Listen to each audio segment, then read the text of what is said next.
Hey, this is the master of Tiger Style, Lee Moriarty, and you're listening to Wrestling Cheers Podcast. Taking your way in the world today takes everything you got. Taking a break from all your worries sure would help a lot. Wouldn't you like to get away? Sometimes you want to go where everybody knows your name. And they're always glad you came. You want to go where you can see that troubles are all the same. You want to go where everybody knows your name. And welcome back to Wrestling Cheers, where everybody knows your name. And you know what? Sometimes I just don't necessarily want to talk about wrestling.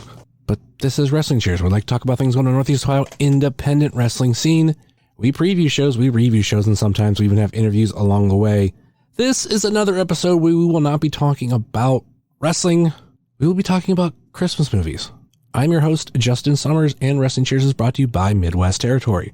Please rate, review, and subscribe your ever this fine podcast, whether it be Apple Podcasts, Google Podcasts, Stitcher, TuneIn, YouTube, Spotify, iHeartRadio, Pandora, Amazon Music, or Podbean, WrestlingCheers.podbean.com. Find us on Facebook, Twitter, and Instagram, Facebook.com/WrestlingCheers, Twitter.com/WrestlingCheers, Instagram.com/WrestlingCheers. Email, if you so choose to desire, WrestlingCheers@gmail.com. Like I said, we will be talking about Christmas movies, and to be honest, this was a very hard episode to find people that wanted to talk Christmas movies, but I found somebody. I found Brock. How's it going, Brock? I couldn't find my mute button. I'm sorry. Wait, you said we're talking about Christmas movies? Yeah. Oh, shit, man. I made a list of soup. I thought we were talking about food. What's your top soup? My girlfriend makes really good potato soup, so I'm going to say her potato soup. I had an ex that used to make really good chicken noodle soup in our crock pot, but I have not learned how to make that. I hadn't even thought about that in a while, but that's the only thing I could really think of. Like, that's not canned soup that I have. Or does my... Yeah, she makes good chicken noodle soup, too. Yeah. I want to say maybe my mother-in-law makes some sort of... Maybe it's a stew she makes. Maybe it's a beef stew that she makes. I'll have to ask my wife later. Oh, yeah. My girlfriend's beef stew is phenomenal, too. I mean, if we're talking stews, then my favorite stews are going to be chili, though. Okay, if chili's a stew. That's probably my favorite. Just like I said last week, I made that last weekend. I love chili. I judged a chili competition I don't know, about a month ago. That was a lot of fun.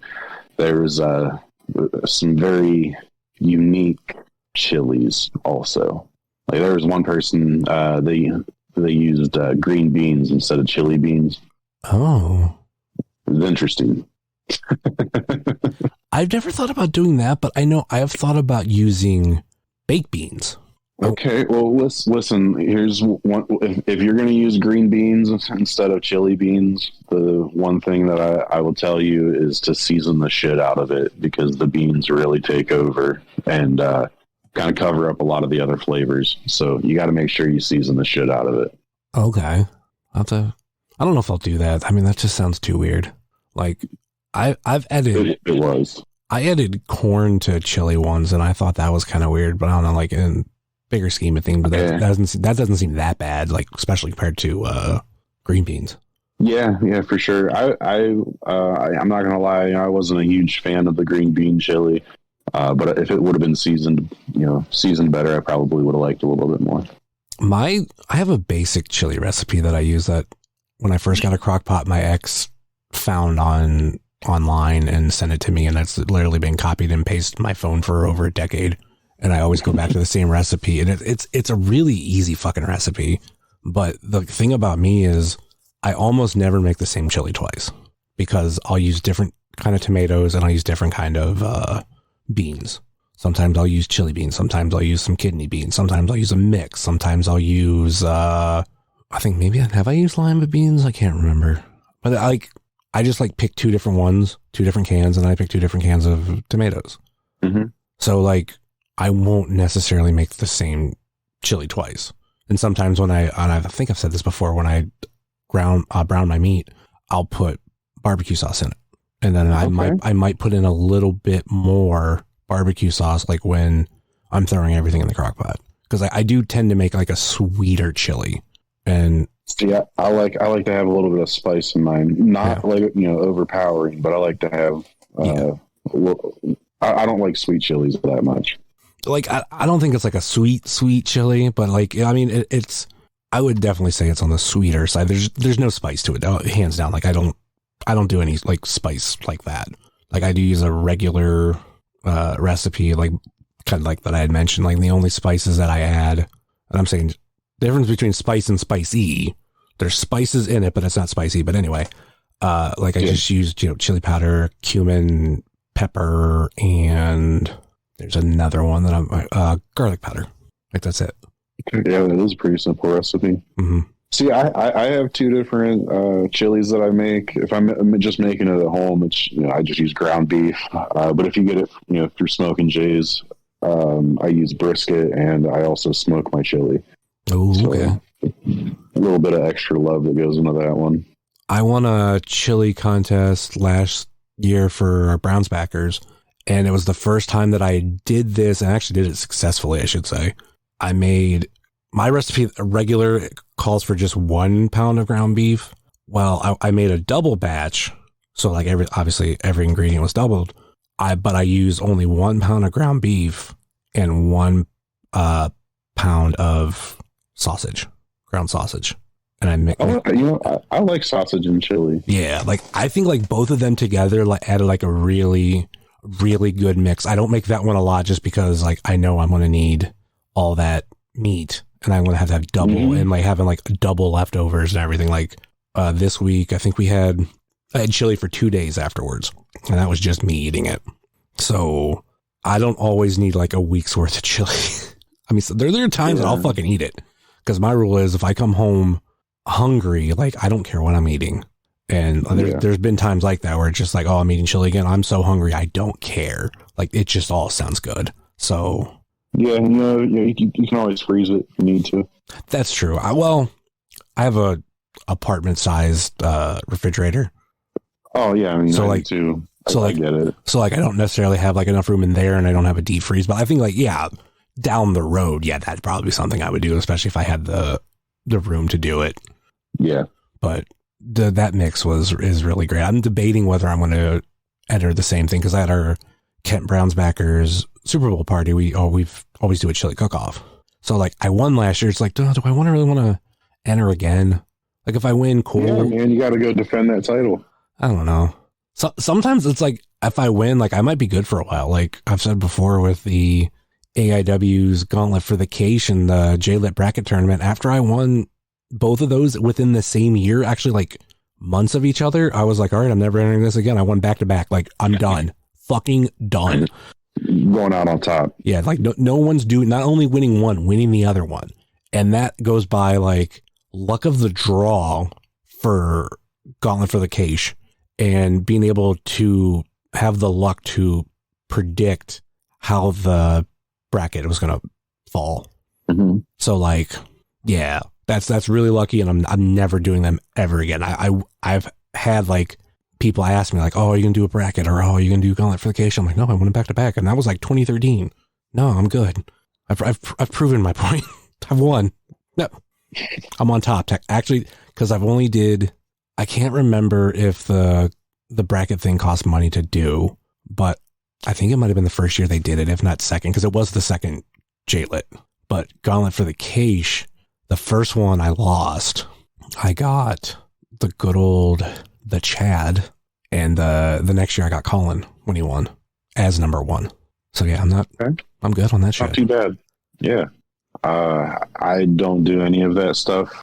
Like for a Gauntlet, I keep my money.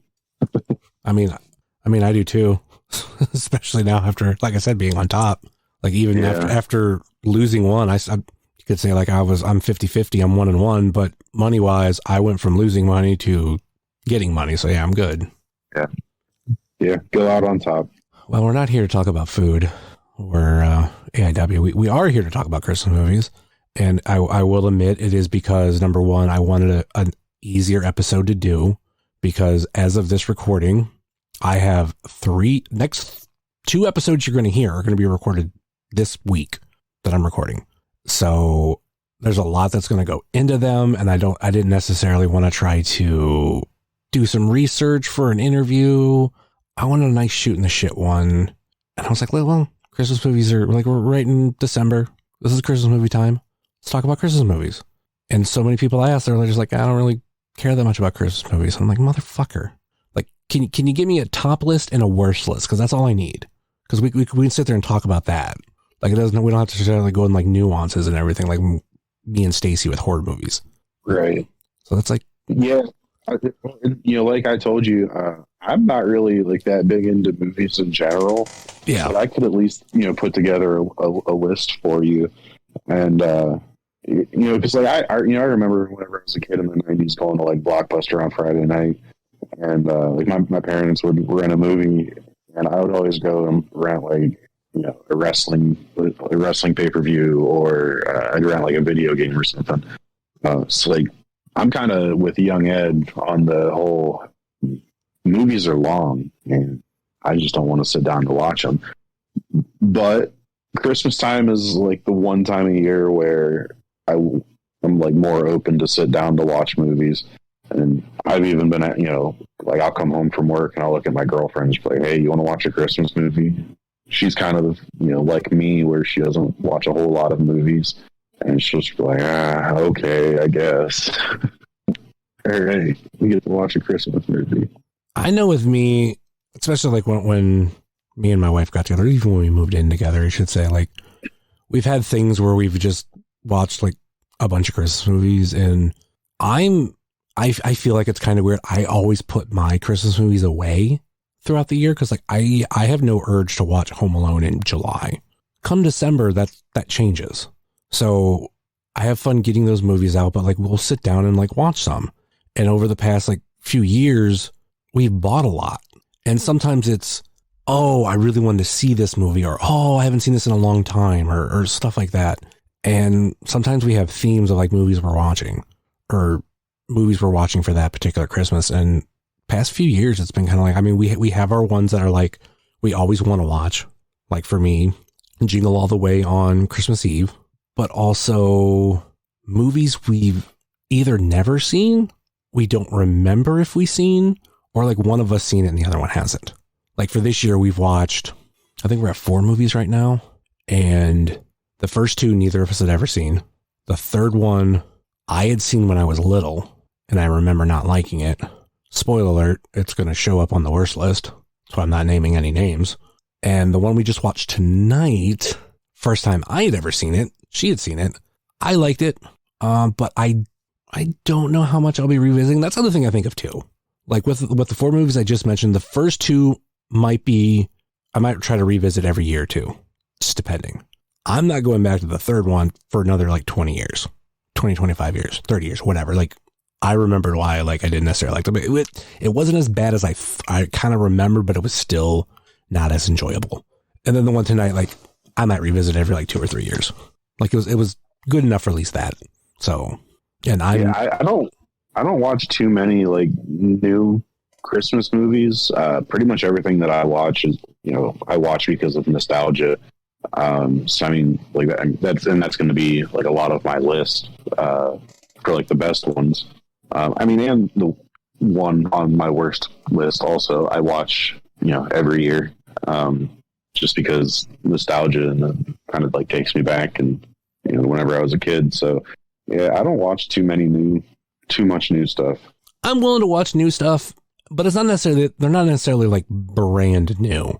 Like literally 2 of the movies that we actually, I'll mention the first 2 that we watched because they don't appear on my top 5 in there. I would not put them on my worst 5. And that is the original and the 1994 version of A Miracle on 34th Street. Literally, we watched them back to back same night.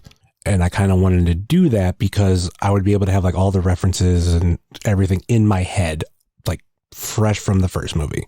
And I was surprised. I cannot tell you which one I liked more because there were definitely a lot from the original that I liked. I am someone who I can watch movies from 30s, 40s, 50s that are in black and white and especially like back before there was like huge like soundtracks and everything and musical scores, like I can watch them and enjoy them, because to me they're almost like plays, because I think that's kind of the way movies started off before they added a lot of music and a lot of camera cuts to where, you know, it was shot like that, which is fine. I really do enjoy those, but there was nothing against that for me in that one. But there were some things that maybe I didn't like as much. And like even there was even some things in it that weren't in the 1994 version that I was just like, oh, I kind of like that original version part of it. But there was other parts of it, like the main child actor, Mara Wilson. For those who don't know her, she was also Matilda. Like, I think her in that role was fucking great, to where I liked, you know, that girl over the one in the original. And there's like other stuff that I liked in the newer one compared to the original. But after watching both of them, it's like we might revisit one a year. Like next year we might go back to the original. Then the year after that we go back to the 1994 version. Like I enjoyed those. And for me, it's like I could have watched the 1994 one when I was little. I just didn't. And then obviously the original's been around my whole life and I still never went back and watched it. But now I wanted to see what it was like. And I think like sometimes you can add, like when a good movie comes along, whether it be a Christmas movie or not, and you can throw it into some sort of like top 5 list, even though it's new, and like it being that good can battle nostalgia, I think is awesome. I mean, it takes a lot. Like Miracle on 34th Street isn't in my top 5, but I think if I were to make a top 10 list, I would have trouble like putting both of those not in that list. And like, I don't know which I'd put higher, but still enjoyed them. Yeah, I've never seen the original, but I do remember the 1994 version. I watched it whenever I was younger, so I don't really remember a whole lot about it. But I do remember watching it. She was great in Matilda too. I mean, that girl's good. She was a good child actor. Whatever happened to her? Ironically enough, she was supposed to be at Steel City Con this past weekend that I went to. She had to cancel, I think, because she was sick. She got sick. But if I'm correct, because like her main movies she did was like Matilda, Miracle on 34th Street, and Mrs. Doubtfire. I know she did other ones, but like those, like if you're gonna know her from any movie, you're gonna know her from those 3. Especially like our generation, like Matilda was huge, and that's weird saying compared to a Christmas movie that still I think that's on a lot of people's list, and Mrs. Doubtfire, like is it like as a movie, like probably bigger among more generations, but as a kid's movie, like people still talk about fucking Matilda. Mm-hmm. So, but I want to say maybe when she got into her teenage years, she like stopped acting. Like she doesn't really do a lot of acting now. I think she does a lot of political stuff actually, but as an actress, like she just doesn't do it. I mean, good for her. Yeah. So, what should we start with? Our best, or should we start with worst? I don't know, man. You're the host of the show. I'm just here, just along for the ride. I thought we were talking about soup. Okay, let's talk about worst. And I only did top 4 because I couldn't necessarily think of a 5th.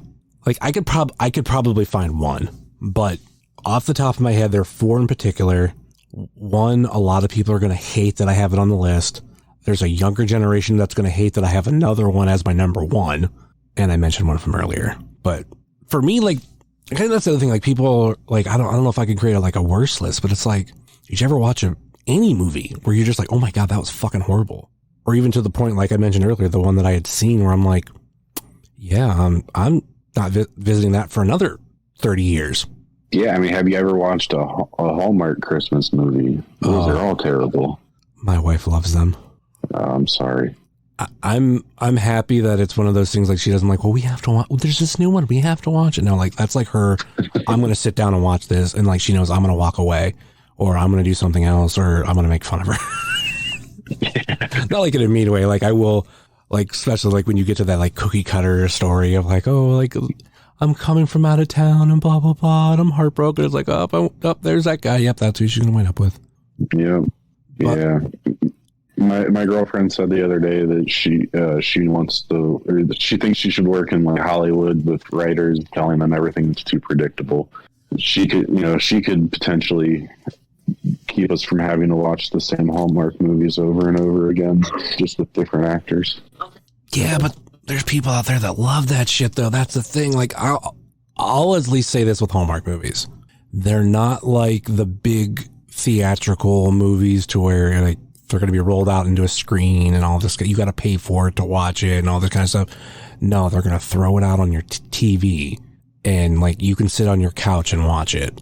Like, I feel like the hype around them is the hype that they deserve of being this like TV type thing, like straight. I actually, if I were to say that it was like something, it's very much like straight to DVD movies or straight to VHS movies when we were growing up. Yeah. Like when you saw something was getting a sequel, but it was going straight to VHS, you're like, oh, that's going to be garbage. And that's kind of the same thing. Like this is like straight to the Hallmark Channel. So you know it's like, all right, this is going to suck. Yeah. Do you remember those Ernest movies? Yes. Those were straight to VHS, weren't they? Or were those actually in the theaters? I mean, there's a shit ton of them too, you know? I just watched a video on all that, and there was like, the first few were made a certain way, and then like they switched to Disney, and Disney put them out a little bit differently. So like those might have been straight to home movies. Okay. So I remember watching those whenever, because I always loved, I don't know why, but I always loved the Ernest movies whenever I was a kid. Ernest Scared Stupid was one of my favorite ones. I want to revisit those. I remember loving them as a kid, but they were movies that I didn't own. And if I didn't own them, probably means I didn't like sit down and rewatch them multiple times, or if they weren't on, HBO a lot. And that's kind of where they fell. Like maybe we rented them once and everything. It's been so many years, like I don't remember. But I want to say I've seen Scared Stupid, and I think I've seen Ernest Saves Christmas. But it's been so long, I really couldn't tell you anything that's in those. But I was watching some YouTube channel, and they had this video talking about like the lifespan of the Ernest character and everything that it went through, and there's a lot more that I didn't know about, and I think those were definitely straight to home release. The other ones could have been too. I just don't remember. Okay, I don't know why I thought about those. I did see. I don't remember what streaming service it was that I was scrolling through the other day, but I did see that Ernest Saves Christmas was on one of them. I was thinking about watching it. Something tells me it was Tubi. I don't have Tubi. Okay. It might have been. I don't know. We have like so many different streaming services. So, I mean, it might have been Stars that I saw it on. Okay. But yeah, I remember I saw it on one of them the other day, and I was like, man, I loved those movies whenever I was a kid. So I was just like, same thing. Like maybe revisit some of them, especially the Christmas one right now. How many worst movies did you come up with? I have a list of 5 because that's what you told me to do. Yeah. My 5 worst soups. Okay, what was your 5th movie? 5th worst? Well, I don't really have. I didn't really put them in like any type of order. Okay, okay. I think my worst definitely aren't in an order except for number 1. Everything else after that, it's just depends. But yeah, I did it with my best too. I suck at rating things. So I can just tell you if I don't like it, and so that's just kind of what I did with my worst and with my best. Yeah. So for my first worst one, I'm just gonna say Home Alone 3. Oh man! All right, this show's over. We are. I like 3. I like 3. You like 3? Okay. Oh my god. Okay. So I just. Look, man, I'm a big fan of 1 and 2. Absolutely love them. But Home Alone 3, I can't get into Max Keeble, man. This is what I say about it. If I were to compare it to any movie out there, I compare it to Major League 3. And I think for me, it's the perfect comparison. 1 and 2 for both franchises were great. Like there's no debating it. And I think for 1 and 2 for Home Alone and Major League, it's a toss up for a lot of people, which is better. I think Major League 1 might edge out Major League 2 a lot with a lot more people, but I don't know, growing up watching both of them, I loved it. I loved them both. I couldn't tell you which one I liked more. But 3 for both of them, it's like Are they as good as 1 and 2? No. But I felt like they're decent. I don't have 3 on my top 5 at all. I don't know if I'd put it on my top 10. But I feel like, especially with where we saw Home Alone go after 3, I think 3 looks like a good movie compared to the rest. Compared to like everything afterwards, not 1 and 2. So no, I mean, I agree with you on that, but comparing, I mean, I didn't enjoy it nearly as much as what I did with Home Alone's 1 and 2. So that's one of those movies that I'm not going to go back and revisit, like whenever I'm watching Christmas movies, it's not one that I'm going to throw on. We revisited that, I think, last year because I have a Home Alone set 1 through 3. I actually had one that was 1 through 5 and I got rid of it because I forgot I had 1 through 3. And I'm like, okay, I only really wanted it for 3 anyway. If I already have 3, then fucking get rid of this thing because I'm probably never going to watch the other 2 because I've heard nothing but horrible things about the other 2. And I haven't even watched the one that came out on Disney Plus last year. I think that'll be something we try to squeeze in sometime this year. But yeah, I just saw that they had that one the other day. We were scrolling through Disney Plus because I made my girlfriend watch the first Home Alone, and I saw that there was that new one, and we started watching the trailer for it. It was just like, yeah, nope, not going to do it. I mean, I put myself through worse, like some of the movies that are on my worst list, but I mean, I've watched Wrestlers versus Zombies, so I've definitely watched worse things, but I also have better things to do with my time than to sit down and watch a shitty movie. I mean, I plan on watching Santa with Muscles this year. Oh, no. Because I found it at Toy-Hio in January or February, whenever it was.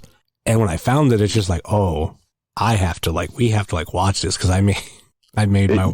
Justin, listen to what you just said. I saw a movie called Santa with Muscles and said, oh, yeah, I have to watch this. Yeah. Why? I made my wife watch, and this is the first time I watched either of these movies last year, and I had to watch one before the other, the live action singing turtle movies, the live show one and the Christmas one. I had never seen them, and I had to watch the concert before I watched the Christmas one. And I remember during that one, Amanda was just like, what the fuck am I watching? And I'm just like, I've been wanting to watch this for a while. Is it great? No, not at all. Wow. All right, so I'm going to take Home Alone 3 off of my worst list, and I'm going to put Santa with Muscles on there, even though I've never seen it. I'm putting it on there just because of the name. Wait a minute. Do you know who's in Santa with Muscles? No, I didn't even know that it was a movie until you just told me that. Hulk Hogan. Oh, it's definitely garbage then if Hulk Hogan's in it. I want to say this movie had to be like straight to VHS, and I know everything I said earlier, but hey, I'm also someone that has went out and watched The Room in a theater, so I gotta experience it once. Do you though? Yeah, I got to. You have to experience it. It's probably gonna be like this tradition of like watching these like shitty fucking Christmas movies. Why would you put yourself through that? I say that, and then I'll get to my first one because I technically might revisit it this year, but I saw this in the theater, and like I would say that this is the child's version of a Hallmark movie of like just how bad it was. We own it on VHS now, so we might revisit it. But Jack Frost, for those not to be confused with the horror movie Jack Frost, this is the kids' Christmas movie starring Michael Keaton. You know, I forgot about that movie, and for some reason, I feel like I liked that whenever I was a kid. I remember not liking it. I remember seeing that it was the only movie I had ever seen in our newspaper that they gave like mini reviews and star ratings for. It was the only one that ever got a 0 stars. Maybe I didn't like it then. but I do remember that. I forgot that that was a movie. Yeah, I do remember watching that when I was a kid. Yeah, I remember very little from it, but I remember being like, yeah, this is kind of like going back, like what my criteria is. If I'm like, yeah, I'm not revisiting this anytime soon. It's kind of that. Wasn't it like I think it was like a thing of like he got kicked out of the house or something for being a piece of shit husband or piece of shit dad or something, and turned into a snowman. That's I said that and my girlfriend points at me. Okay, so that was the plot for Jack Frost. Okay. Thank you for the peanut gallery for clarifying, because I would have been no help because I haven't rewatched it yet. But yeah, I don't remember that being like really good. And of all the Christmas movies I've watched, that's definitely towards the bottom. Well, now that I'm thinking about it, that kind of seems like the plot for the movie Family Man with Nicolas Cage too. But maybe I don't know, maybe he was like a businessman. That was a Christmas movie too. Maybe he was like, yeah, because he was like trying to get home for Christmas or some shit. Maybe not. What's your second pick? For worst, or are we on best? Now we're on worst. Okay. 4 Christmases with Vince Vaughn and Reese Witherspoon. I'm not a big fan of Vince Vaughn, and I mean, outside of like Wedding Crashers, which wasn't even a good movie, there's not really anything that Vince Vaughn has done that I can actually say that I like. Dodgeball? Okay, yeah, Dodgeball was a really good movie. So outside of Dodgeball and kind of Wedding Crashers, I can't really think of any other movie that Vince Vaughn has done that I liked. But I would argue that like Dodgeball is good not because of Vince Vaughn. Like so many people in that movie, mainly Ben Stiller and Rip Torn, like they make that movie hilarious. I mean, there's a lot of others that do too, but Vince Vaughn is like, he's more like a replaced with anybody else there, and the movie would have been just as good. Yeah, because he's more of just like a regular dude, and like everybody's cool. Yeah, everybody around him is like a little bit crazy or have like this like these character things to them and all that kind of like. Yeah, he could be easily been replaced. Yeah, for sure. I've never seen 4 Christmases, but that's kind of on my list of something to see just because it is a widely known Christmas movie that I've never sat down and watched. So I want to give it a shot, but I will say like we don't own it. So I don't know how soon I'll be watching it. I saw it on one of our streaming services, but I can't remember which one. My next worst movie, it's the one that I watched when I was little and I thought it was boring. Like the only memory I have of it is that this movie is boring. So I never wanted to go back to it. And then we're in this like craze of like buying Christmas movies and everything. I bought this one off like Vudu or something. Like it was like on a sale, like, I think real cheap. So I was like, oh, okay, cool, I'll buy it. Why not? And that's Prancer. Half of that movie. I haven't watched it, but I did see that one whenever I was scrolling through some stuff the other day. On one of our many streaming services, I did see Prancer. Yeah, like I said, as a kid, thought the whole thing was boring. I will admit, as an adult, it was a little bit better, but the first half, still boring. It gets I'm more excited now towards the second half, but it's still like, it wasn't good enough for me to be like, oh man, I totally overlooked this movie. I need to come back to it next year and the year after that. Blah, blah. I'm like, nope. When my brain decides to forget how shitty this movie was and makes me watch it again, I'll revisit it. But as of right now, no. Like literally like the first half of that movie, like it felt the same to me. Like, oh yeah, this is why I didn't like this movie. It's still boring, but so I'll make sure that I add that onto my list of movies to not watch. And it's like, God, that's like late 80s, early 90s.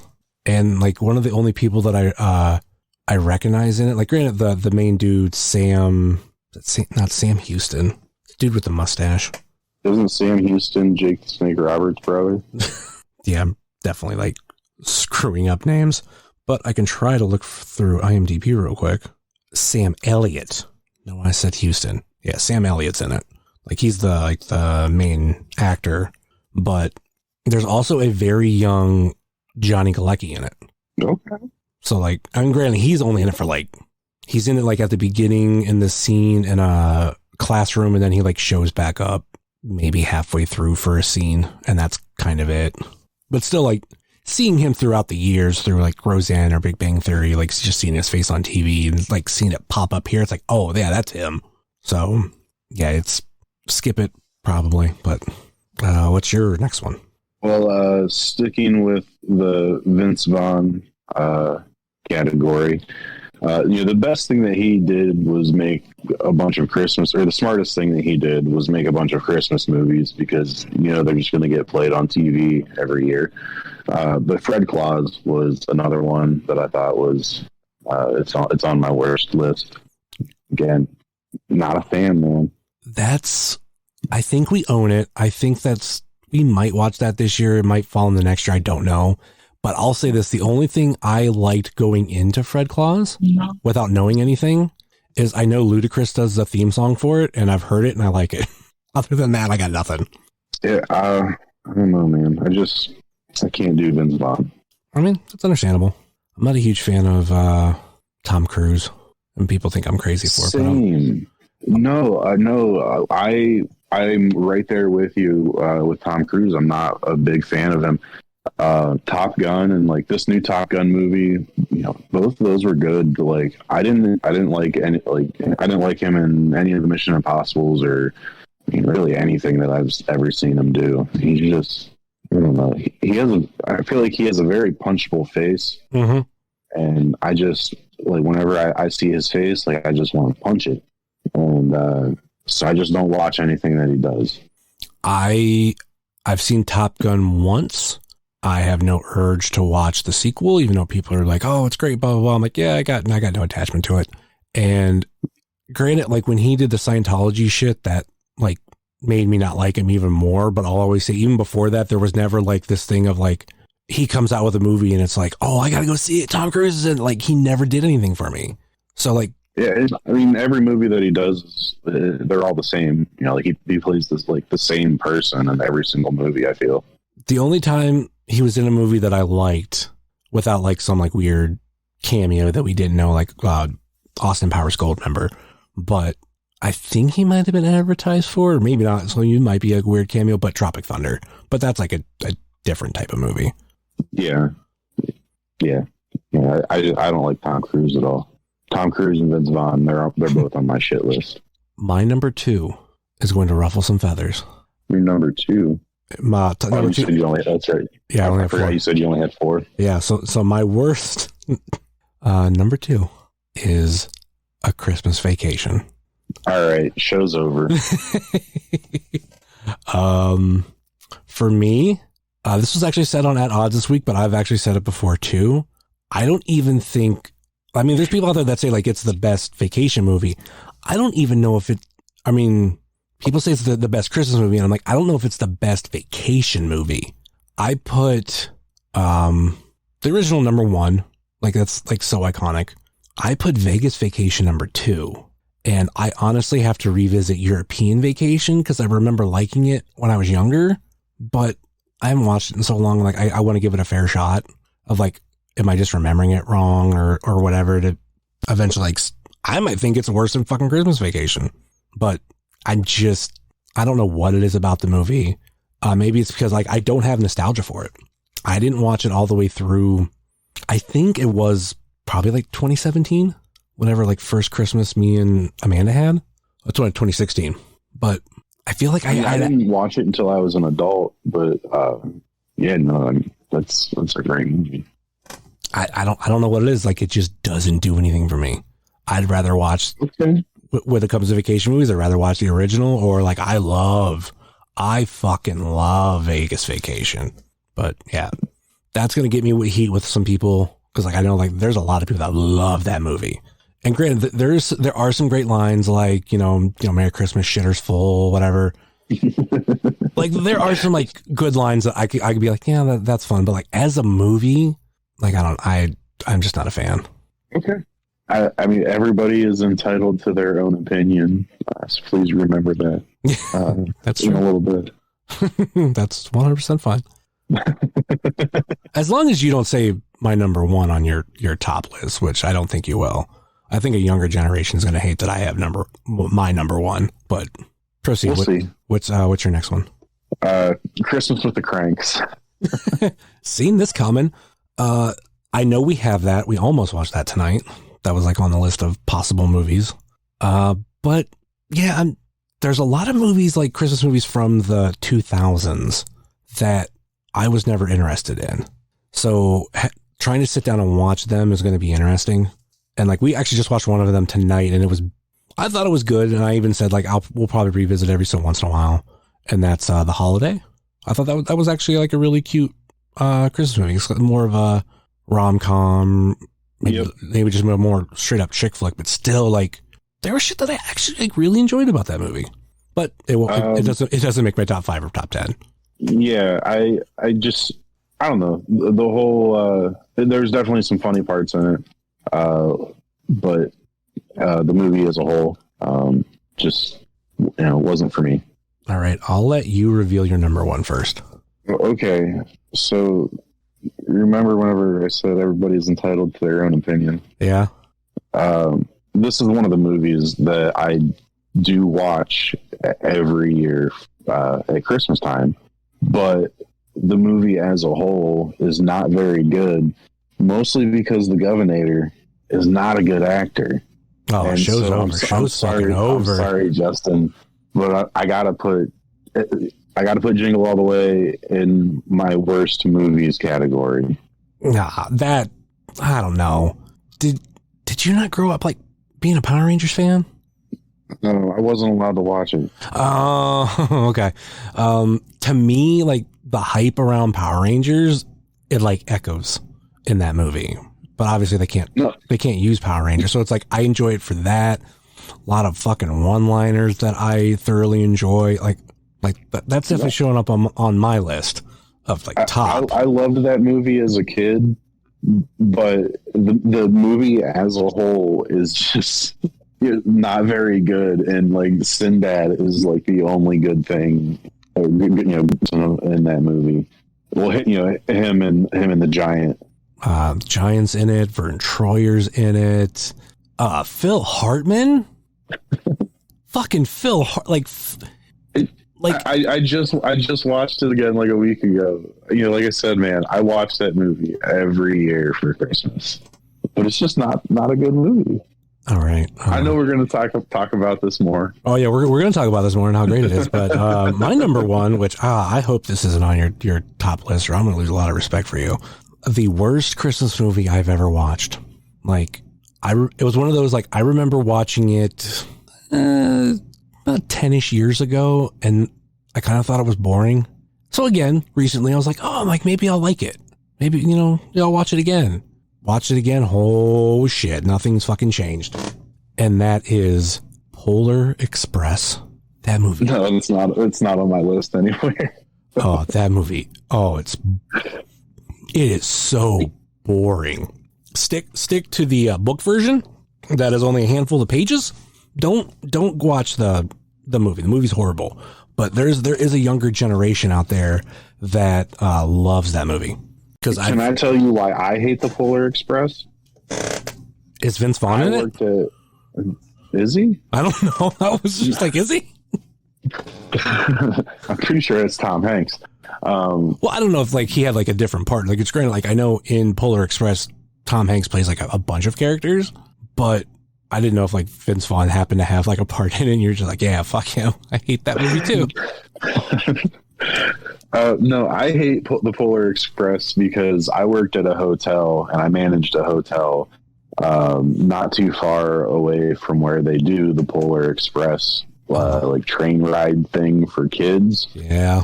And so this time of year, having all of these kids come into my hotel for this Polar Express shit, and I had to do some special stuff in their rooms, and I didn't get paid extra for it. That's why I hate the Polar Express. Is there a few places in this area that does it? Because I don't know. Because I don't think you worked in a hotel in Valley View. Which, granted, like they do it. They do like this little Polar Express theme on this one train that goes like back and forth from kind of like Valley View to somewhere in the Cuyahoga Valley. Yeah, no, I was down in Dover. Yeah. By Werther's Carvings. Yep. I went there a lot as a fucking kid because my dad loved that place.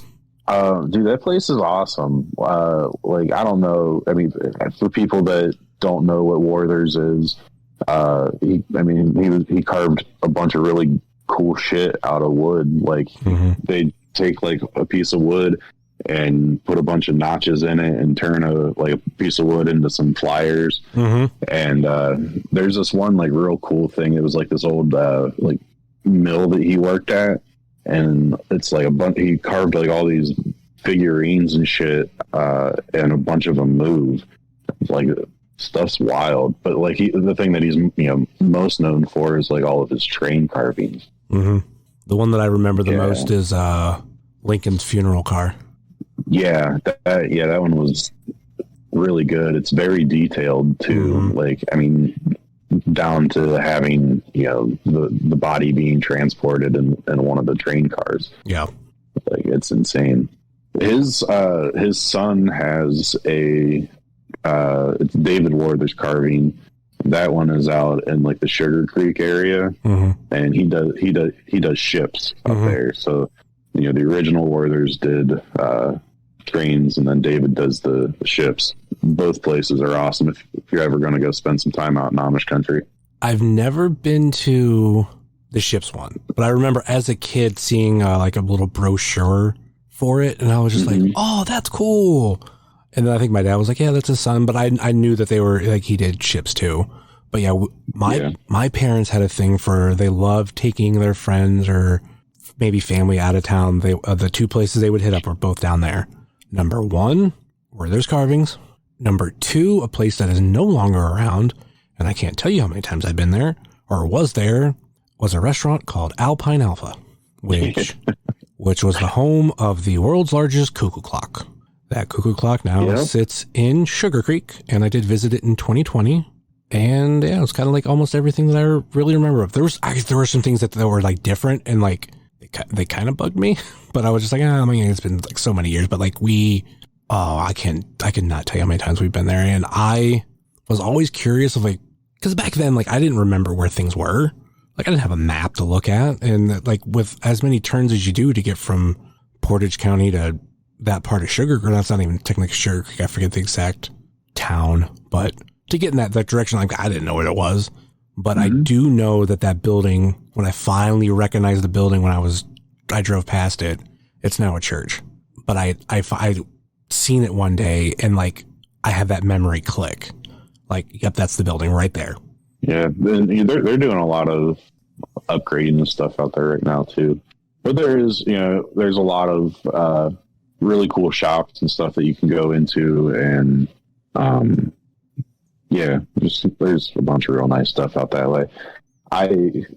My parents live out there, so we're out there pretty often, and being in like Sugar Creek, Walnut Creek, Millersburg in like September, October is the worst. So if you're gonna go out there in the summertime. It's not as many people.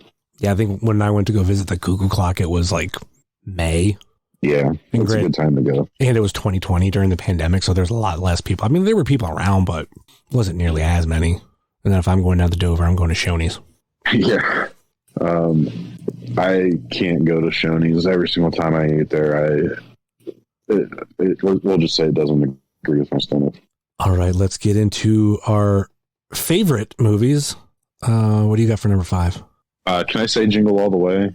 I'm just joking. Well, I know that we're talking about Christmas movies, so I'm just going to throw an honorable mention out there for Adam Sandler's 8 Crazy Nights. Yeah. I loved that movie.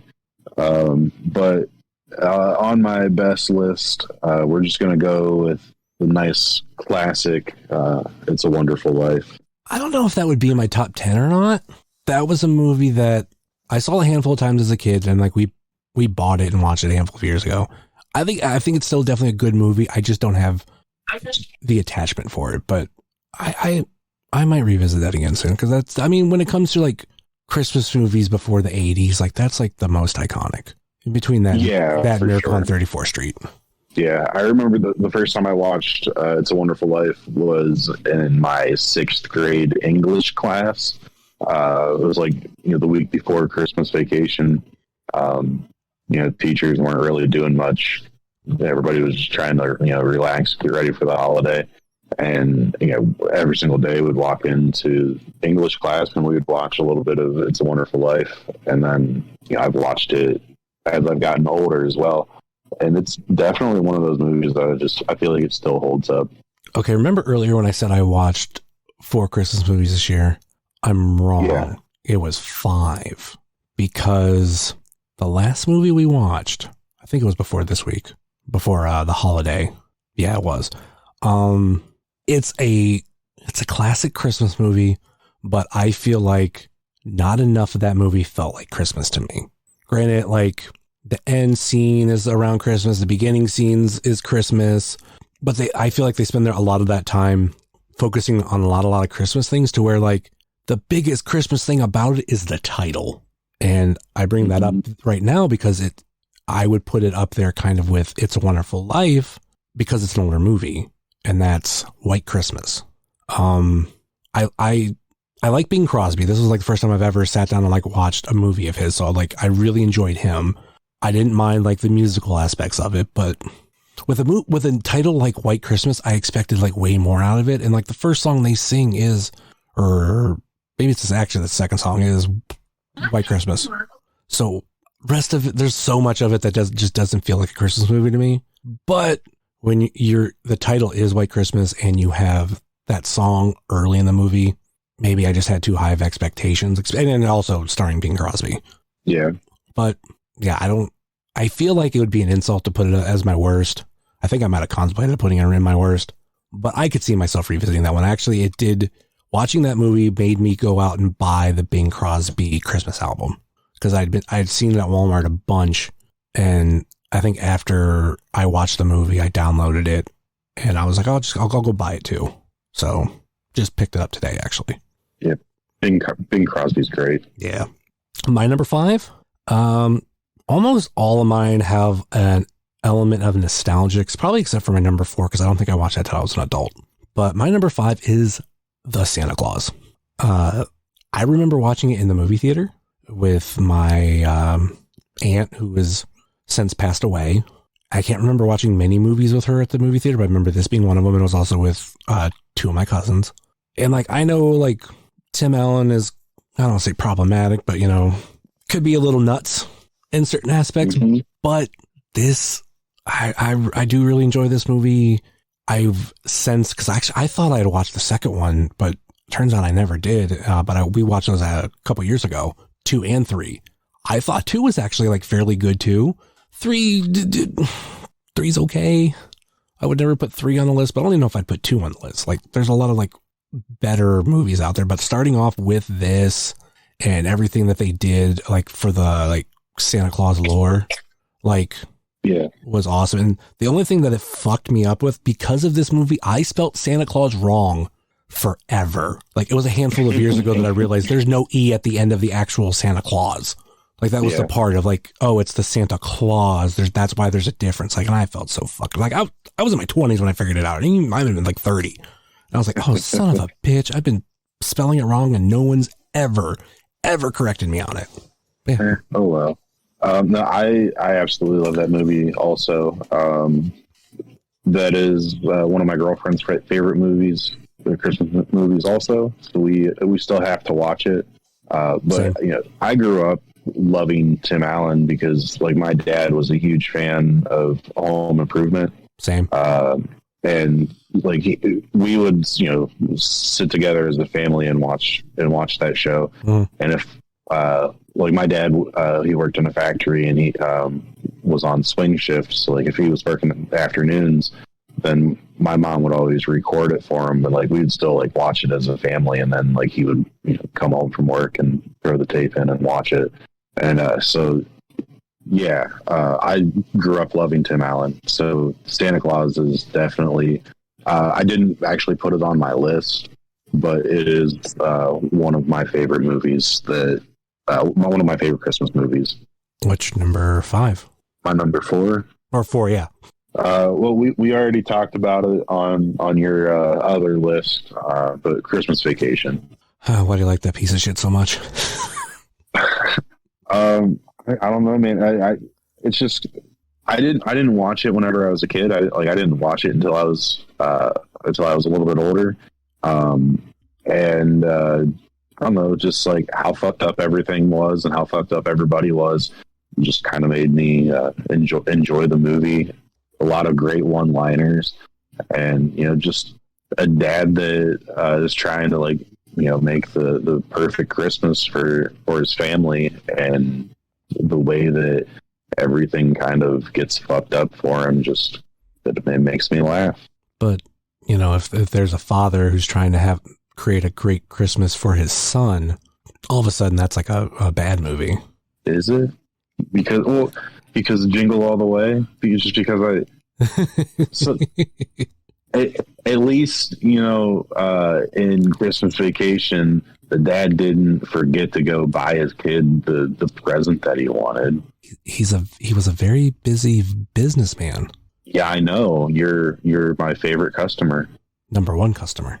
You're my number 1 customer. Yeah. I failed to mention in my worst list that I have kind of crowned it. If Johnny Galecki is in a Christmas movie, it sucks. Because kind of like how I feel about Vince Vaughn with any movie. Yes, kind of the same. But I mean, I don't have it high on my list. It's definitely I would probably say kind of overrated. But there's things that I do like I said earlier. Merry Christmas, Shitter's Full. Kiss my ass, kiss his ass, whatever however that goes. I know that's a funny line. The small little bit that there's the Wally World glasses, which I don't remember if those appear in the original or not, but I always think those are cool. I want to go out and buy 2 of them because I feel like I have to have more than one, but I just haven't done it. And I will say this too, a lot of people talk about how bad sequels are. I forget if Christmas Vacation was the second movie or the third movie. I want to say it was the third. And for it to land the way it did, even though I don't like it, that says something. Everyone is going to it loves the first one, hands down. But to have it to be the third movie and it resonated as the way it did as a Christmas movie says a lot. Even with some of the movies that have received sequels that are Christmas movies, I'll actually say Home Alone 3, I should have brought this up earlier, not a Christmas movie. I don't think there's anything Christmas about it because I think he's just home from school sick. So technically, it has the name Home Alone that people think Christmas movie, so they put it as a Christmas movie, but I don't think it is, at all.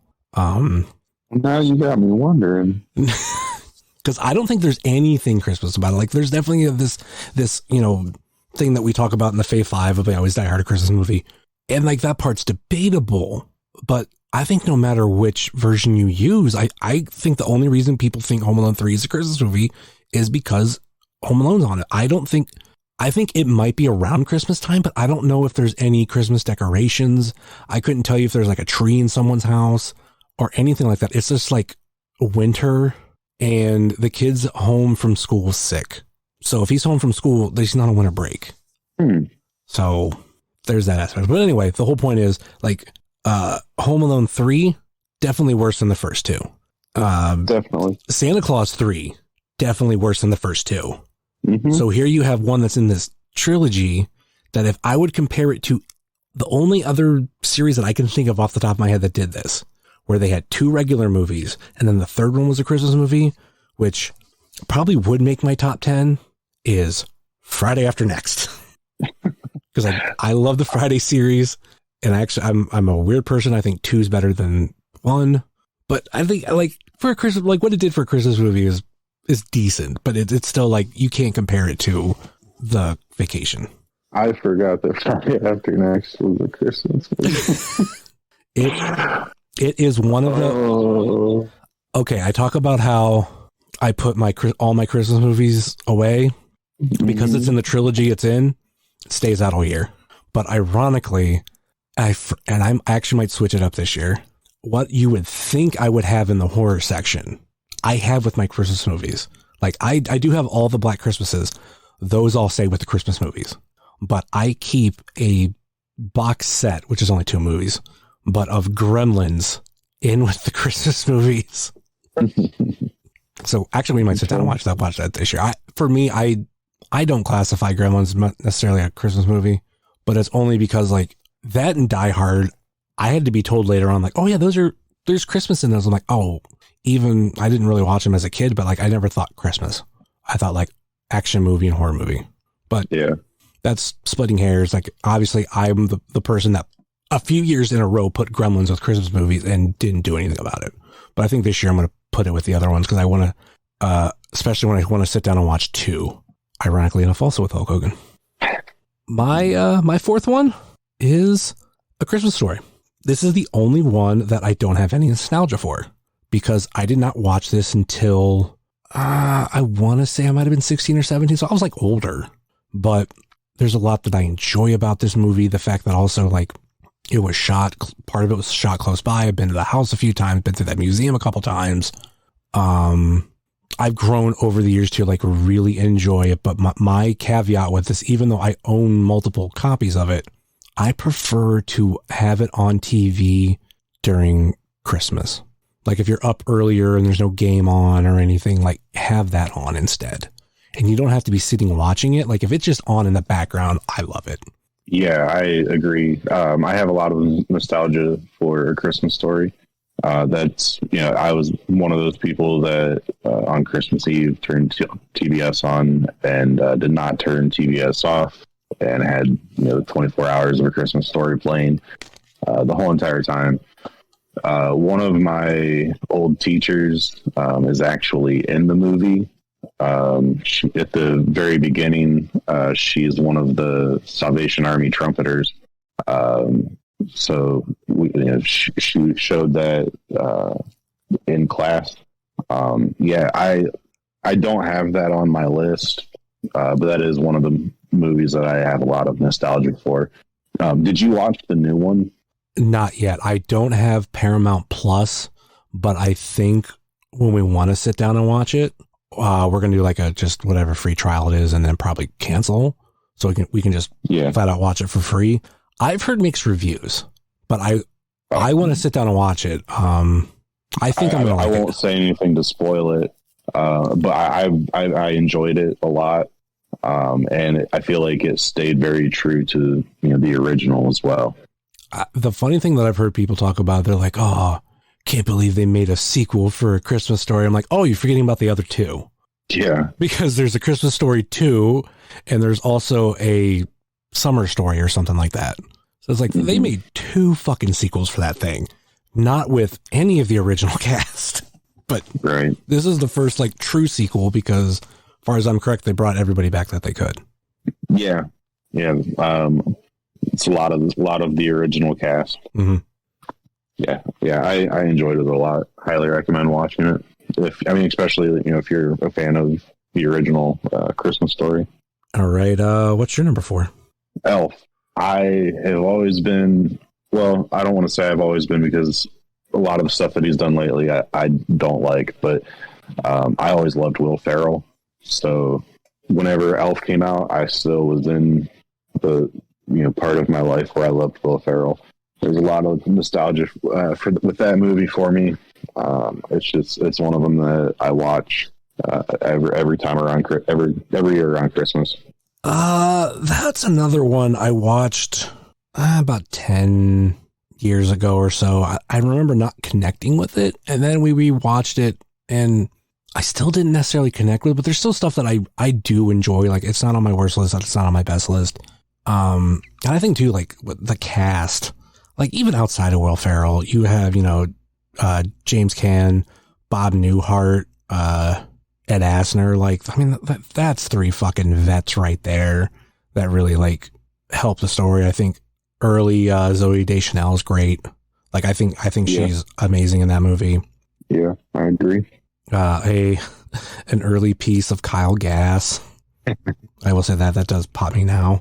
I thought Vince Vaughn might have been in this movie because that's why I was looking through the IMDb for it, but no, I think it's because Jon Favreau's in it. Mm.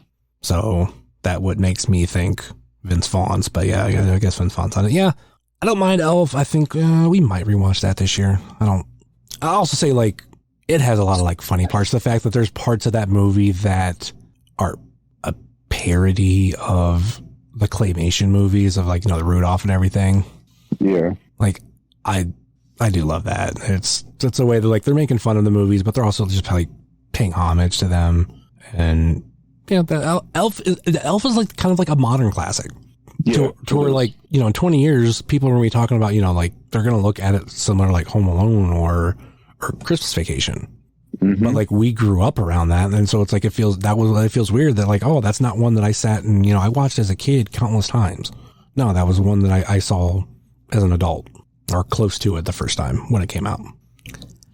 All right. My next one, I'm going to cheat a little bit because that's what I can do. I actually have a tie, so it's technically a tie for second place because, much like my favorite wrestler of all time, I can't pick between these two. For that, it's Bret Hart and Shawn Michaels as number one. For this, it's Home Alone 1 and 2 in second place. I love genuinely both of them. There is so much about them that I can quote. I think for Lost in New York to be the sequel that it was, like, to me, it's still on the same level.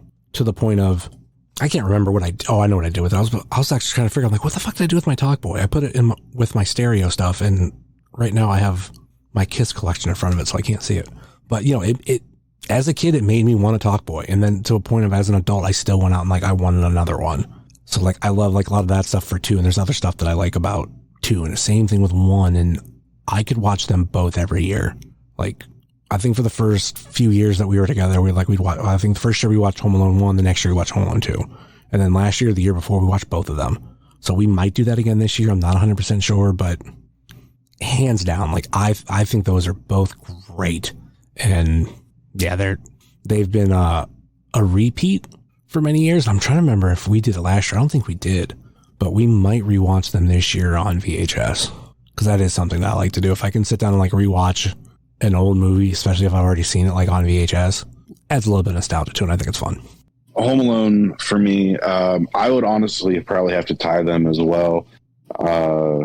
I tend to watch the first one more than I watch the second one, but I absolutely love them both.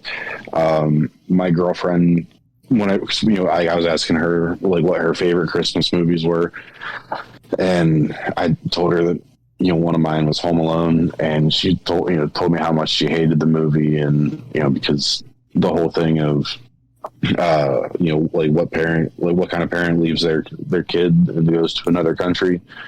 And, I made her sit down and watch the other day, and she just, like, tried to, like, get that part of it out of her head. And she said she actually enjoyed it. But yeah, Home Alone 1, and it's hard to, like, not put Home Alone 2 right there with it. I definitely agree with you. It's something that I think about, especially with, flying again recently for the first time since 96, that how much of that movie, like, couldn't happen today. Like, that movie would have been, like, a half hour long because they get to the airport and it's just like, all right, boarding had stopped. Yep. So, like, you realize during, like, security pre-check that, you're missing one. So it's like, oh, we gotta go home and get Kevin. We'll catch you on the next flight. We'll rebook it and all this kind of shit. So, one thing that I would like to point out is, because, like, around this time, I always see this meme that goes around. It's like, I want to know what Kevin McAllister's dad did to be able to afford to take 15 people to Paris. It wasn't Kevin McAllister's dad. It was Kevin McAllister's uncle, Rob, who got transferred to Paris, and he's the one that was paying for everybody to go over. I just seen that this week, and yeah, 100% agree. I mean, you get the other part of it where it's, how much did he make to afford that house? Yeah. Like, that house is, like, a big fucking deal. Yeah, it is. But yeah, I 100% agree, though, that, yeah, it's things that people forget that it was definitely the uncle that paid for it. And also on top of everything too, it's something that I've seen this year more than anything, because like there's now this thing where people go, well, if Die Hard's not a Christmas movie, then Home Alone's not a Christmas movie, because they're basically the same movie. And I saw someone try to debate saying that you could have Home Alone take place in the spring and it would be the same thing. And I'm like, no, like this is me going from my memory, just remembering what the movie's like, not sitting there watching the movie and taking notes. The fact that they all wanted to spend Christmas together in Paris. That's why everybody went. Instead of like part of the family going, everybody was going. You wouldn't have the same thing for spring break or whatever. Right. And you're not going to have a whole bunch of presents and stuff under the tree for the thieves to go in and steal, which is kind of like another, like they're sitting there playing with all the presents and shit whenever they're robbing the houses. Yeah. And then, which I didn't even think about that part of it, but there's also everybody left in the neighborhood because of Christmas vacation. And it could easily say, well, everybody would went on spring break. If I know one thing, like if there's like a family thing going on, especially like with the McAllister family going to Paris, not every spring break lined up. Like your school could be 1 week and like this one town over, theirs could be the next week. So you have that aspect of it where it wouldn't work. And like most of Marley's character, for those who don't know, that's the, like the old dude that shovels snow and everything.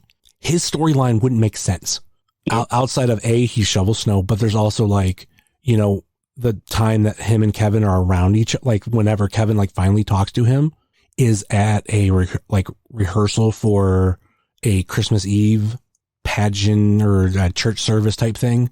And it's about how, then they'll talk about how him wanting to spend time with his estranged niece.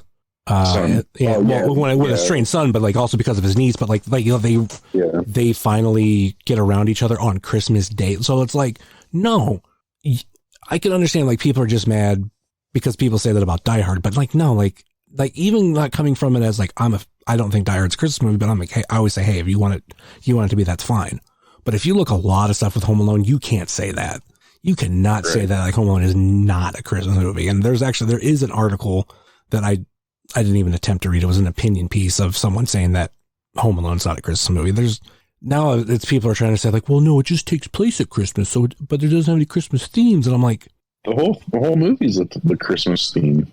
Yeah. Like, I mean, he even asks Santa to, bring his family back for Christmas. Oh yeah. There is that part where he goes and sees that one Santa. Yeah. And I mean, even with the second one too, the whole thing takes place in, with the toy store, and the whole thing is revolving, around, they're going in to rob the toy store because of how much money is going to be in there from everybody buying all these Christmas presents. Yeah. Well, the one person that I was debating it with, they were like, well, 2 definitely is, but like 1's not. It's just an unneeded plot point. I'm like, bullshit. And then after I put down everything that I had mentioned, like I didn't get a response back. Kind of like they because it's like I put a lot out there, and like that again, that's just me going by memory. Yeah, and like I'm not even counting like, oh, there's snow. Yeah, there could be snow in like February too, but what would make it more of a Christmas movie? Like, we live in Ohio, so we could have snow in May. Yeah, I've left AIW shows in April that had snow. Yep, and it didn't have snow when I got there. That's when I left. I was back in Mount Carmel. Oh, I can't remember the show. I just remember leaving like, what the fuck is this? Where'd this come from? All right. So that was what was tied for 2 for me. So what's your number 3? I only have 1 left now. Oh, so did you also have Home Alone 1 and 2 tied as 2? Well, I only had Home Alone 1 down there originally, but I had to agree with you on the tying them with the one. Okay. But yeah, let's see. I had It's a Wonderful Life, Elf, Christmas Vacation. That's true. Home Alone, and then so my top one is going to go to How the Grinch Stole Christmas, the Jim Carrey version, and that one again, it's a nostalgia thing. It's my mother's favorite Christmas movie. So whenever I was, after that movie came out, we always watched it with my mom, and it's still one of them that I go back and I watch. Maybe not every year, but at least every other year. What do you think's better, the Jim Carrey version or the original animated short? I prefer watching the Jim Carrey version. Oh, okay. I'm more of a short one. Like I absolutely love that. That short is iconic. I mean, granted, it's in Home Alone. Yeah. But I love a lot about the animated one. So I don't put that on my list, but it's only because I put it on my list one year and someone was like, well, that was like a made for TV thing. So it's not really a movie. And I'm like, So I just avoid it and kind of like put it in its own category. But yeah, I think the animated one is the best one, but the Jim Carrey one, I felt like after it came out, like people hated, but over the years, it's gotten a really good reputation. If I would compare it to any movie, kind of reminds me a little bit of like Halloween 3. I don't watch horror movies. Well, Halloween 3, when it came out, because it was the only one that didn't have Michael Myers in it, because they were trying to make it an anthology type series that just the only thing that connected them was they're all around had to deal with Mike Myers. But the fact that they made a sequel for the original, and then they made this third one that had absolutely nothing to do with it, people hated it and they wanted Michael Myers to return, so they just like brought him back for the fourth movie, and like obviously created the series that they did with it afterwards. But over time, like, I mean, granted, at that time, there's a lot of people that hated it, but over time it has grown a huge cult following. And I think the Jim Carrey Grinch is the same thing. I felt like after it came out, there was just a lot of people that hated it, but over time you had people who were very young when it came out. So now they're adults and they're like, yeah, I really like this movie. And then you have people that probably liked it back then, like you, that now are also older and they can voice their opinion a lot easier to where they are enjoying it. Mm-hmm. And like, it is also, I will admit, it's very quotable. And I do like the way they've been able to make all these Grinch movies, and that accounts the short into it, of like, they're all like a little bit different. Like they add so much more story to the Jim Carrey one. Yeah, they do. They're like, well, how did the Grinch get like this? Well, here's how. And like, it makes you look at the Grinch from like a different light. And then also it's like, well, if we know what we know about him from this movie, then somebody threw away Max, and that's how he got his dog.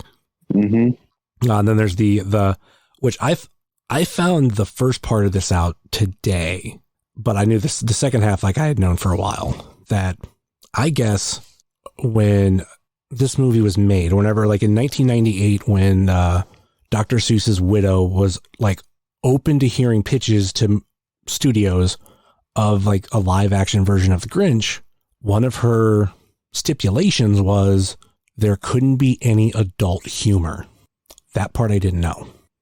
They snuck one joke in, and that is the key party, where all the Who's at this one particular part are showing up to this party and dropping their keys in a bowl.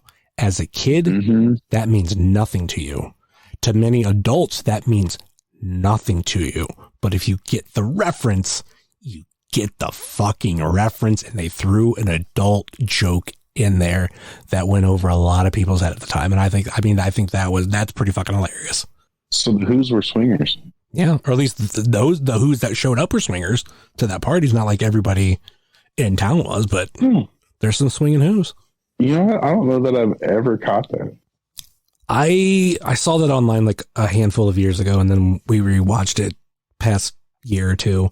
I like kept my eye out for it. I'm like, there it is. Okay. Interesting. And I will say, like, Jim Carrey as the Grinch is damn near perfect. Like you're filling that iconic role from the cartoon, and like he found a way to do it. And like, and I guess one of the things that really sold Dr. Seuss's widow on Jim Carrey as the Grinch was the smile, because he could do it in real life without any makeup or special effects. So like totally fucking works. And I do like that aspect of it. And I think a lot of people kind of undercut the Benedict Cumberbatch Grinch, but I think it's going to be like the Jim Carrey one.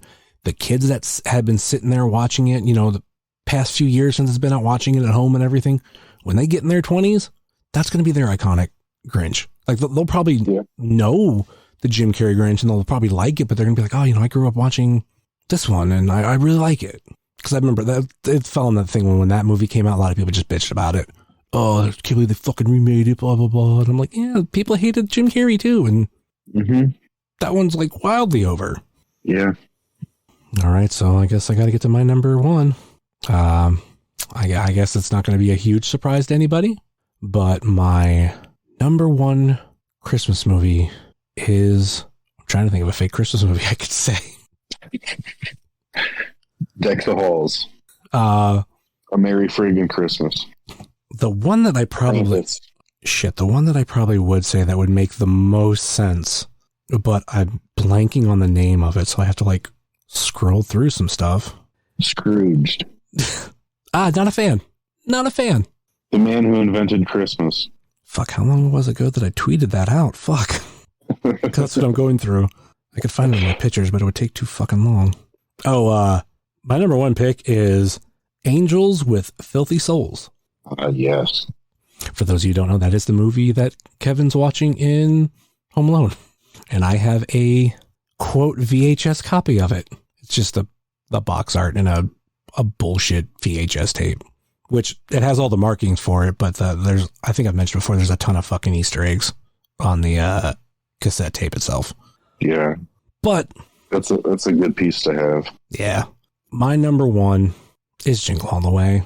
I own 4 Turbo Mans, 1 of the originals, 3 of the remakes. 1 is opened, 2 are still in the box, but 1 of them in the box is wrapped up, and it's wrapped up in Turbo Man wrapping paper. I own 2 shirts that are both from Homage that are Jingle All the Way related. One says Turbo Man, or it's Turbo Time, and the other one says put that cookie down. Absolute classic. Kind of like what I mentioned earlier of, you know, it takes me back to when the movie came out because, or actually, it was a little bit after, or a little bit before the movie came out. So this movie came out after the hype was starting to die down. But I mentioned it before, Power Rangers. I had a lot of the Power Ranger toys, and I know like my parents went through some of the same shit. And I feel like the way that is perceived at the stores is exactly what my parents went through to get the same stuff. So I love it for that. We mentioned earlier, Sinbad. Phil Hartman too. Like, there's a lot of like iconic Phil Hartman characters, and like he kind of steals the show here. Like Arnold Schwarzenegger kind of plays the same dude in almost every movie, but this is one where it's like he has to. I mean, he has that dude of being this like big strong guy, but there's never a point where he has to be a big strong guy. As in, like, even when it comes to like the big fight scene, it's not like him just like kicking everybody's ass. Mm-hmm. There's times where it's mentioned about like him being strong, but nothing like he is this like gym rat type of guy. He's a dude who, you know, is just too connected to his work life and all this kind of stuff. And, it fucks with his personal life. And this is like at the point where all of that like blows up in his face and everything happens at once. I think one of the big things that I get from watching it as an adult is trying to figure out how this could all fit in one day. Like everything that happens in the second day of the show, the movie. Mm-hmm. Cause it's just like, okay, he gets up and it's light out. He does all this stuff. It's light out. He goes to this parade. It's light out the whole time. How does this fit in a day? And like, not by the end of that parade, it's starting to get dark. And we're talking Minnesota in the middle of winter. Like, it's just not entirely adding up, but I still love it. I still quote the shit out of it. Hands down my favorite. And there's a lot of, people from my generation that like, they echo that this is their number one. Obviously Brock is not one of them, but yeah, I know the highly. I still watch it every year though. You do. People, I don't know. I don't rewatch stuff. Like, I'm not going to be like, God, I hate Christmas Vacation. Yeah, we're going to watch it tomorrow and next year. Well, but and that's the thing. Just because I put it on my worst list, it just like as a movie, I just don't think it's great. But like I watch it for the nostalgia, and even whenever I go back and watch it now, like I still enjoy it, but it's just not a great movie. God, I can't wait till it's Christmas Eve and I'm watching that. Browns play that day. Think about how I put it on my worst list. No, I'm thinking about how great this fucking movie is. I fucking love it. But yeah, that's our list, our favorite Christmas movies. And worst. Worst was kind of hard-ish. I mean, I didn't even do 5, but I think with a lot of people too, it's a lot of times like you find those movies you like, especially from your childhood, and like you don't deviate from them. I know I've seen a bunch of other ones, but I don't know if I'd want to put the Bad Moms sequel that I know is a Christmas movie that I've seen. There's the whatever that like one dad movie is where it's like all these dads in it and like John Cena's in it. I know Daddy's Home 2. Yeah. Something like that. Yeah, Daddy's Home 2. Also a Christmas movie. Like, I don't know if I consider those bad. One of those, I think it was Bad Moms. Saw it in the theater and bit down on some popcorn and like cracked one of my teeth. Ugh. So I was sitting there the whole time in fucking pain. Not like total like, oh my God, this is horrible pain, but I'd have to like putting ice on it was me taking a sip of an icy because it did kind of like help relieve it, like help it like feel okay for a handful of seconds. But like I've never revisited since then. Absolutely sucked. All right, yeah, I guess that'll do it for our Christmas movies. Any final thoughts or last minute plugs before we go? Well, just one more honorable mention, because you talked about like the Grinch short. One of my favorite things from my entire life is A Charlie Brown Christmas. Whenever I was a kid, I loved that so much that like we had a real tree whenever I was a kid. And my parents would always cut a branch off and put it into a pot so that I could have like my own little Charlie Brown Christmas tree. And a couple years ago, my mom found, like they make like artificial ones. So I have a Charlie Brown tree now as a kid or as an adult. That's always been one of my favorite things. As far as last minute plugs, I have a catering company. It's called Smoking Jay's Barbecue. If you are getting married, graduating, having a backyard party, convention, whatever, and you need somebody to make you some good food for it, hit me up, Smoking_Jays BBQ on Twitter and Instagram, Smoking Jay's Catering on Facebook. Got Toy Hio coming up in February.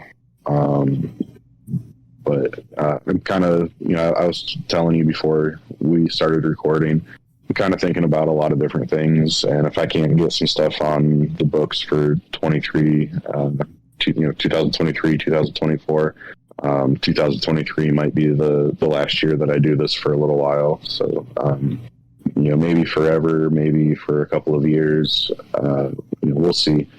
So, if you want to help give me a reason to continue doing Smoking Jays, hit me up and order some catering.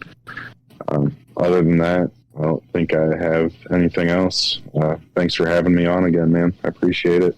Hope everybody has a very Merry Christmas, Happy Hanukkah, Kwanzaa, whatever it is that you celebrate.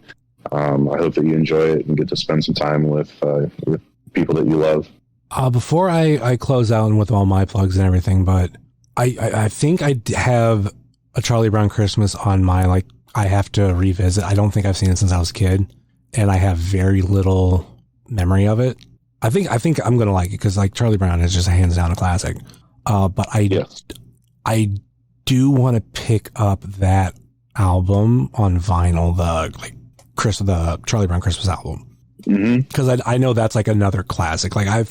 Can't remember I've talked about it before. When it comes to Christmas albums, I am stuck in my ways.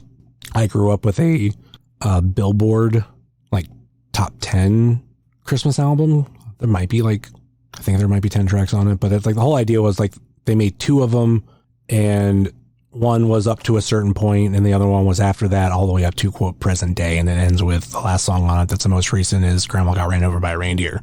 That second album I grew up with, and like we played the fuck out of it. Like that was like the only real Christmas album we ever had. So like I have a lot of nostalgia for it when it comes to like, there's other Christmas music that I like, but it's just stuff that I kind of grew up with that my dad listened to. But when it comes to like other artists putting out Christmas albums, I've never gravitated towards any of them. But this year I'm trying out the Bing Crosby one because I know like how good he is and a lot of stuff, and he's on one of those albums. The other one is the Charlie Brown one. And like I said, I think I've seen it at a Walmart. I just haven't picked it up, or it hasn't been at one since I've wanted to get it. But there is that like Charlie Brown Christmas song that is a classic, and I definitely want it. Yeah, I think you should definitely watch it. And like I said, man, that's one of those, out of anything that involves Christmas, Charlie Brown Christmas is my absolute favorite thing. And I'm going to revisit A Muppet Christmas Carol this year. I remember watching it as a kid at school and I didn't care for it, but it's mainly because like at that point, the main one I'd ever sat down and watched was the Disney one with Mickey Mouse. And to me, that's that's always gonna be my favorite. But maybe as an adult, I can enjoy the Muppet one, especially with, just hands down being older and being able to look at it through different lenses, except not when I was in 4th grade. Right. So, and probably surprising a lot of people, I did not have Die Hard in my worst. I was kind of surprised you didn't have Die Hard on either of your lists, because I figured everybody loves throwing that one out, and we have a thing here on the show of like talking about it being a Christmas movie or not. But yeah, both Brock and I did not have it in our worst or our best. That is something you have to live with. Yep, it's a holiday movie. No, the fuck it's not. People can say it's a Christmas movie. But I say it's not a holiday movie. I've probably watched Die Hard, more times in June than what I did watch Home Alone in June. Yeah, I mean, there's this new kind of definition. I want to say it as official, but there's people who are just like, well, there's these movies that I just want to watch around Christmas, and there's 2 franchises that I've heard people say, and I think it's because that's when they hit theaters. So you had that, you were conditioned to be like, oh, it's Christmas, I gotta watch these movies. And those are Lord of the Rings and Star Wars. Which, granted, with Star Wars, it was the most recent 3, but I even said when those start to come out like that, I'm like, oh, that makes so much sense. Why are you going to come out in the middle of summer when that's huge blockbuster season, but the winter season, especially around Christmas, is also a really big season for movies. So have it then when you have way less competition and you're fucking Star Wars. Like, you get to shine out better than anybody. And like all those movies, the one that did the worst was the one that did not release in that time frame, was when they released Solo in like May. And I was like, yeah, that was stupid. Anyway, you can find myself at jsummers330 on TikTok, Twitter, and Instagram, and Hive, much like you can find the show on Facebook, Twitter, and Instagram.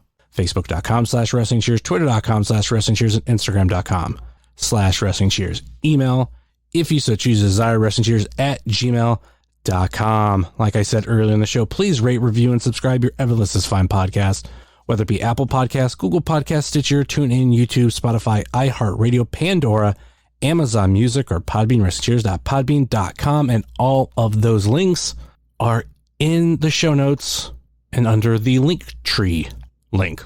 Check out our podcast friends such as Pod Van Dam, Super Fantastic Podcast, It's Evolution Baby, The IndieCast, Sobros Network, Biff Radio, GameWorks Podcast, Powerbomb Jitsu, Spotlight Series, Fully Posable, Positively Pro Wrestling, IWTV Guide, If You Catch My Grift, At Odds with Wrestling, Marks with Mikes, X-Over, The Powell Driver Podcast, Tornado Tag Podcast, The Uncut Wrestling Podcast, This Ends at Prom, and Porch Talk. And check out our other non-podcasting friends such as The Mystery Men, Redline Radio, Mouse's Wrestling Adventures, VHS Party Tonight on Instagram, Danger Zone Video in Joliet, Tennessee, Heart of Gold, Toy Hio Toy Show, Time Capsule Toys, Stay Tough, Smokin' Jay's Barbecue, JCP Designs, Midwest Territory Southern Underground Pro, and the official graphic designer of Wrestling Cheers, Moy Boy Designs.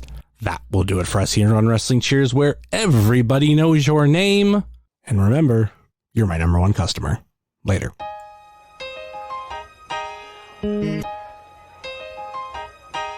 It's the Wrestling Cheers. Get up on your feet, brightening your day in the middle of the week. And you gotta love the show. Yeah, you know it holds a title for the best podcast talking wrestling in Ohio. Finishing a cold one, take a load off. We ain't all about the prohibition like Josh, so we cheers. And then we sit back. Other shows are in the trash, kinda like they Nick Stapp. Like the name is Matt Justice, wearing all the gold. Wrestling Cheers is coming to a close. The number one podcast going in the game. And one day everybody's gonna know the name. It's the Wrestling Cheers. This is Platinum Max, signing off. Ohio, good night. The world, good night.